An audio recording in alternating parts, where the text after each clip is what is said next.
दोस्तों, ये कहानी आपका जीवन बदल देगी। अगर आपके पास 5 मिनट का समय है तो इस कहानी को एक बार पूरा जरूर देखें। एक छोटे से गांव भैरवपुर में रहने वाला अंशु एक सीधा सादा लड़का था। उसकी जिंदगी में हमेशा कुछ न कुछ समस्या बनी रहती थी। कभी खेती के नुकसान का डर तो कभी लोगों की बातों से परेशान रहना। अंशु के पिता अक्सर उसे समझाते, बेटा जिंदगी में मस्त रहना सीखो, परवाह मत करो कि लोग क्या कहेंगे। लेकिन अंशु उनकी बातों को गंभीरता से नहीं लेता। एक दिन गांव में एक साधु बाबा आए। उन्होंने लोगों को प्रवचन देते हुए कहा, खुश रहना सबसे बड़ी ताकत है। जो मस्त है वही स्वस्थ है, लेकिन यह दुनिया तुम्हें हमेशा डराती रहेगी। तुम्हें इस डर से ऊपर उठना होगा। अंशु ने यह बातें सुनी और सोचा कि साधु बाबा भी वही बात कर रहे हैं जो पिताजी कहते हैं, पर उसे लगा कि ऐसा करना आसान नहीं है। साधु बाबा ने प्रवचन के अंत में सभी को एक चुनौती दी। उन्होंने कहा, जो भी इस जंगल में स्थित भूल भुलैया गुफा को पार कर लेगा, उसे सच्चे सुख का रहस्य मिलेगा। गांव के कई लोग डर गए,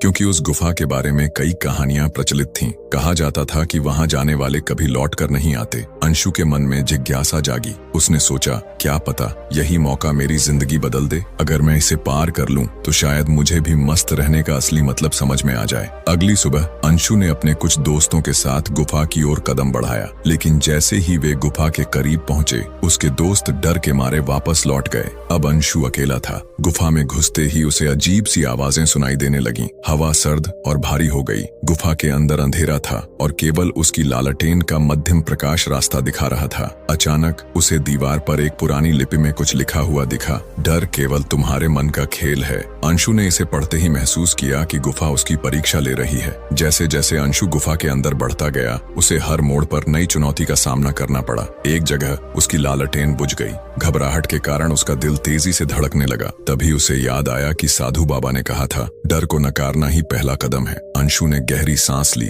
और अपनी आंखें बंद करके खुद को शांत किया। तभी उसे गुफा के अंदर एक हल्की रोशनी दिखाई दी। वह रोशनी एक रहस्यमय झील से आ रही थी। झील के पानी में एक बूढ़ा आदमी बैठा हुआ था। उसने अंशु को देखते ही कहा, क्या तुम यहाँ डर के कारण आए हो या मस्त रहना सीखने के लिए? अंशु ने जवाब दिया, मैं डर को हराने और मस्त रहना सीखने के लिए यहाँ आया हूँ। बूढ़े आदमी ने मुस्कुराते हुए कहा, डर केवल तुम्हारी कल्पना है। अगर तुम हर परिस्थिति को सहजता से स्वीकार करोगे तो मस्त रहना तुम्हारी आदत बन जाएगी। अंशु ने पूछा, लेकिन यह कैसे संभव है? बूढ़े आदमी ने उसे एक पुराना बक्सा दिया। उसमें एक दर्पण था। अंशु ने जब दर्पण में देखा तो उसे खुद का प्रतिबिंब दिखाई दिया, लेकिन यह प्रतिबिंब उसके वर्तमान स्वरूप से अलग था। यह प्रतिबिंब मुस्कुरा रहा था, जैसे उसे कोई चिंता न हो। बूढ़े आदमी ने कहा, यह तुम्हारा असली रूप है। चिंता और डर तुम्हारे दिमाग का भ्रम है। मस्त रहना तुम्हारा स्वभाव है, बस इसे याद रखना। गुफा से बाहर निकलते ही अंशु को महसूस हुआ कि अब वह बदल चुका है। वह हर चीज को एक नई नजर से देखने लगा। गांव लौटने के बाद उसने अपनी परेशानियों पर ध्यान देना छोड़ दिया